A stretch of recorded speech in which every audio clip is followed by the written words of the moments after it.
अगर मैं आपको कहूं कि आंखें बंद करके हमारे संविधान बनाने वाले लोगों के बारे में सोचिए, तो शायद आपके दिल और दिमाग में चंद चेहरे ही आएंगे, जैसे डॉक्टर भीमराव अंबेडकर, सरदार वल्लभ भाई पटेल, पंडित जवाहरलाल नेहरू, राजेंद्र प्रसाद, कुछ अन्य व्यक्ति। मगर क्या आपको संविधान बनाने वाली महिलाएं जैसे हंसा मेहता, अमृता कौर, रेणुका रे और अम्मू स्वामीनाथन जैसी महिलाओं का नाम याद आता है?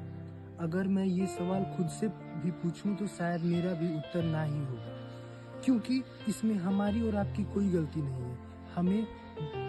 हमें हमेशा founding fathers of Indian constitution के बारे में ही बताया गया है। किसी ने हमें आज तक founding mothers of Indian constitution के बारे में नहीं बताया है, और शायद हमें कभी पता भी न चलता अगर 2022 में कैम्ब्रिज यूनिवर्सिटी प्रेस ने अच्युत चेतन द्वारा लिखी गई पुस्तक founding mothers of Indian republic gender politics of framing constitution publish की न होती।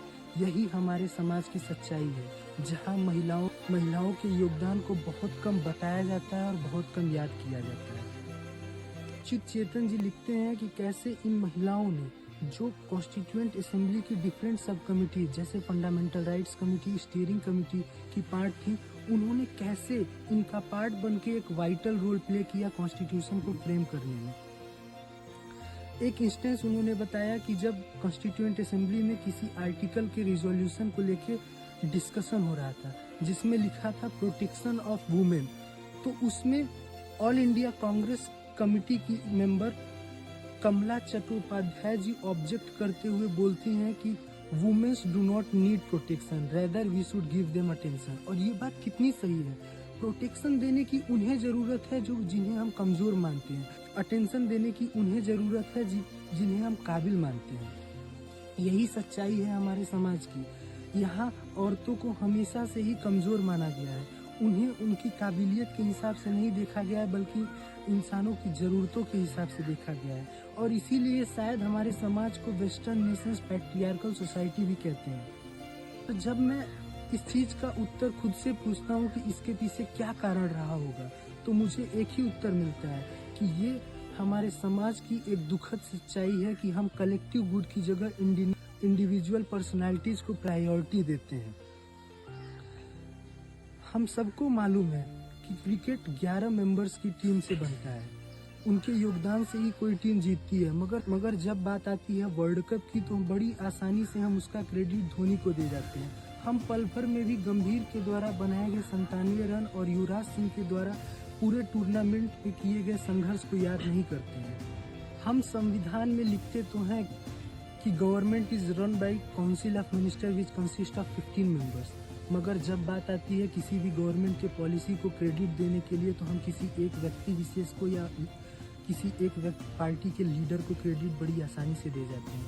संविधान को 289 मेंबर्स ने मिलकर बनाया था, जिसमें महज 15 महिलाएं थी, जो कि महज 5% था पूरे कॉन्स्टिट्यूएंट असेंबली का।